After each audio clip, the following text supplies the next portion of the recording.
NFTs are going to zero. NFTs are just pictures that are worth nothing.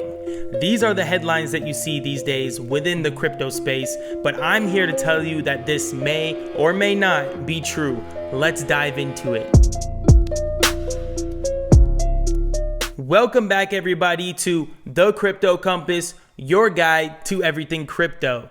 Please don't forget about my one-on-one coaching program. This is a program where we can sit down and virtually connect and literally discuss anything crypto. We can discuss NFTs, everything we're going to discuss in this video, and obviously at a deeper level. And I want to connect with you personally on that financial level to help you with your investments, with your trading, and help you really gain profit in this market, whether it's NFTs or coins or whatever you need help with within crypto itself. So what exactly is an NFT? I thought NFTs were just pictures on the blockchain or in the crypto space. Well, you are not wrong, but you are also not right. NFTs are non-fungible tokens, which means they are unique and they're all very separate and they cannot be like one another. And they live on the blockchain. The most famous NFTs are on Ethereum, but there are NFTs on other layer ones such as Polkadot, such as Matic, and there are many, many more. So NFTs are essentially metadata, which are pictures, JPEGs, for example, that can be put on the blockchain and sold at a market value, and that value is what the market prices it at. Just like coins have tokenomics, you could say NFTs also have tokenomics. The tokenomics are basically the different metrics within the project itself. So you have the floor price, which is the price, the lowest price that you can get to get entry into this NFT. And that price is determined by the market itself. So it's almost a consensus that the whole group that owns this project knows what it's worth. And as soon as the demand kicks up, and if it's a decent supply, the price is just going to go up. And that brings me into supply, which is also another tokenomic metric that you need to know. Usually the lower the supply, the higher demand, right? That's basic economics. But you also want to understand the relationship between the floor price and the supply itself so that you can kind of measure out what the market cap is too. NFTs are non-fungible tokens. So what is a fungible token? Well, let me highlight the difference between the two. You have a non-fungible token, which is an NFT, which are these pictures that you see on the blockchain. So an NFT is very unique. It's its own token. But when you come to fungible tokens, these tokens can be replaced. These tokens can be exchanged for other tokens. So fungible assets could be literally any coin. Bitcoin is a fungible asset. Ethereum is a fungible asset. All these other altcoins are also fungible assets. Before trading NFTs, you need to know that NFTs are illiquid compared to coins, which are liquid. Illiquid means basically that you need another buyer on the other end to purchase your NFT. So let's say you bought an NFT for $1 and you wanted to sell it and flip it really quick for $100 for a quick 100x. You could go in and buy it for $1 and you could list it right away for $100, but that asset is currently illiquid until it sells and becomes liquid and you get transferred that $100. NFTs are currently in capitulation, which means that there is a huge sell volume and a huge decrease within the price. So you see these big collections that are down 90+% within the past year, and they used to be up so much higher. So this is when everyone panics and everyone's trying to get out of their assets, out of their NFTs. But this could also be a good time to buy. If you want to learn more about capitulation, please check out my other video where I highlighted on more fungible assets, more of the coins, exactly what capitulation is. A lot of you may be wondering what kind of NFT you should get into, or should you just buy the most popular NFT? So when you look at the top charts of the NFTs, you see Bored Ape Yacht Club, which is a Yuga Labs project, which is one of the most famous projects, and they have other derivatives from that main project like Mutant Apes, and they also have Other Deed, which is their metaverse gameplay. So those are obviously great projects to get into, and if you want to tap into the metaverse, you want to be in a strong project backed by a big corporation, go for it. But then you also have other projects that are CCO. Projects like Nouns, project like Cryptodes, these are all CCO, which means Creative Commons Zero. So those are the rights to the project. And these rights to the project are zero. just like the name says. So that means that this project has no rights over exactly what they're putting out. That means that I can take this project and go make my own project with it. I can take the exact designs of this project and go start my own project. And if that sells, I'm legally allowed to do that. And then you have other NFTs that are based off of utility. Utility is based off of what you can use an NFT for. So for example, the metaverse. You could use an NFT to play as a character within the metaverse itself. So essentially it can go as deep as getting skins for your character, getting certain weapons, but the utility doesn't stop there. There's also utilities such as staking your NFTs so you can earn more passive income. You can't just right click save. What you want to do is own that asset, because then you show proof of ownership on the blockchain, which gives you the right to airdrops, being given the right access to certain communities. Trading NFTs is very simple, regardless of what you think about it. All you need to do is go to an NFT marketplace, similar to how you would go trade coins on an exchange. The big NFT marketplace is OpenSea, but then you have many other marketplaces that recently came out. You have Blur that came out recently, LooksRare, you have X2Y2, and I'm sure there'll be more that come out that we see. So what you want to do is know what the benefits are of each of these marketplaces. Some marketplaces offer lending for your NFTs. Some marketplaces offer staking for your NFTs. Other have incentives for placing bids or for listings. So really just take some time to research each of these marketplaces and the benefits that each of them have. Here is the homepage of OpenSea. As you can see up here in the URL, it's OpenSea.io. That is their official website. And you can see that this is their logo right up here. You can see recent drops that they have, some statistics like rankings and activity. And then when you go to the right over here, you can see exactly where you can connect your wallet. This will be your icon. And over here is your cart. That is where you can check out of certain NFTs.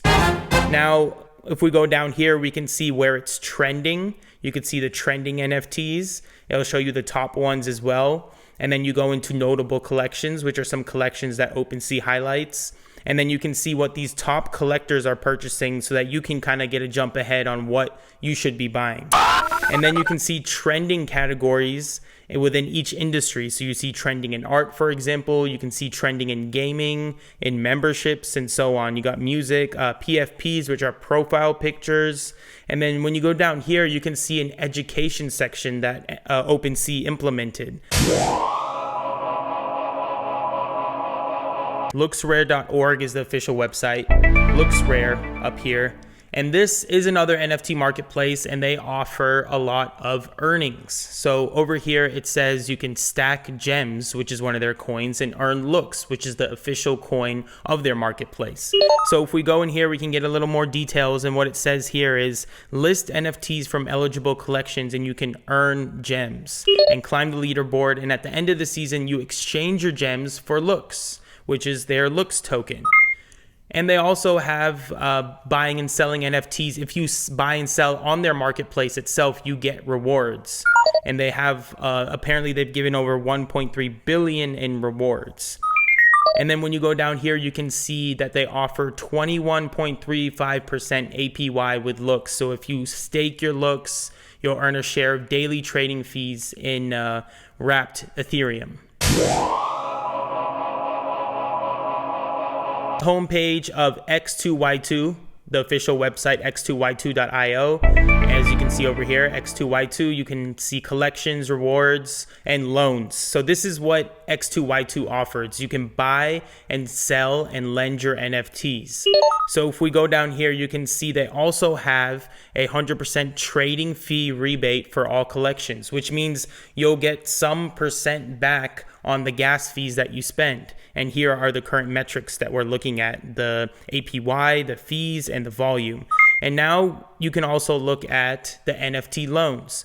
So these are just like a loan that you would take out from a bank, for example, but you can leverage your assets leverage your NFTs.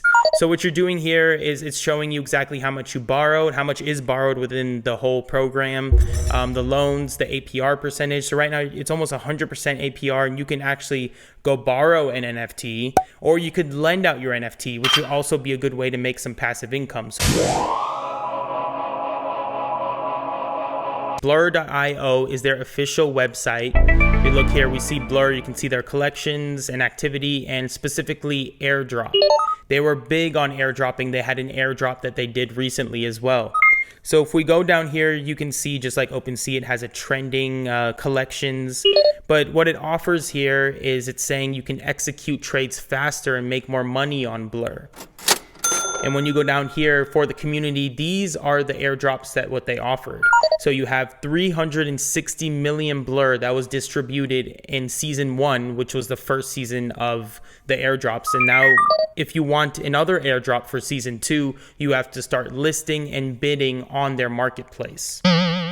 And you can see here they have implemented a few different features within their website. So you can sweep across multiple marketplaces. So you can, if let's say you wanted to buy something off, here is the example, looks rare. There's also one right here off of OpenSea. You can buy them all. And then Snipe reveals faster than anywhere else. So when an NFT is revealed, just like it is showed here, you can buy it right away and fairly quickly. Now that you have a general understanding of what NFTs are and how they work, let's jump into some recent NFT news. Andy Murray, which is a really famous tennis player, having his data transformed into NFT artwork. The exposition was created using 18 years of Andy Murray's Wimbledon data, which is insane. So that includes his 2 Grand Slam victories and also his tournaments in 2013 and 2016. So this data is taking over many years, and it's the world's first fusion of digital art, sport, and data science. And Yuga Labs, which is the owner of Bored Ape Yacht Club, has some movements to make. They have some moves to make. They need to restore a spark around their NFTs. So they already have a plan of something that they're going to implement to make an announcement and announce a cadence for revelations that will give its NFT owners and fans a sense of how often they will reveal new pieces of work.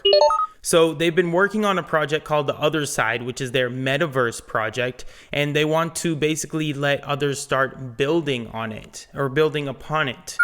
So when 20 or 30 NFT collections can create their ways and their NFTs, and they'll all show up in The Other Side. So a bunch of other NFT collections are going to go in The Other Side, and they can start making experiences in the world independent of Yuga.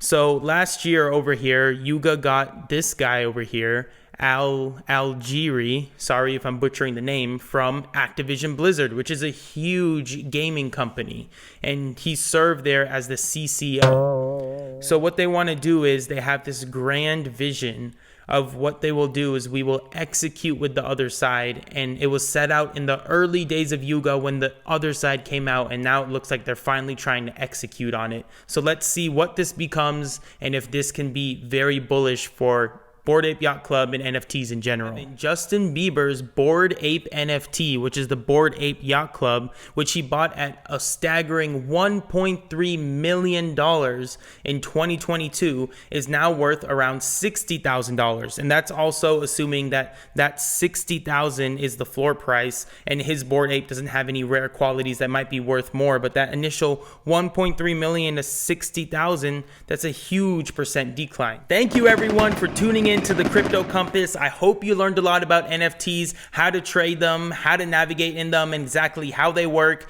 And if you didn't, please follow the link in the description to follow my one-on-one coaching program, where we can sit down and discuss everything we discussed in this video about NFTs, or literally anything else you want to talk about. And please subscribe to the channel, hit that like button, hit that bell button so you never miss another one of my videos. I'll see you guys in the next video. Peace.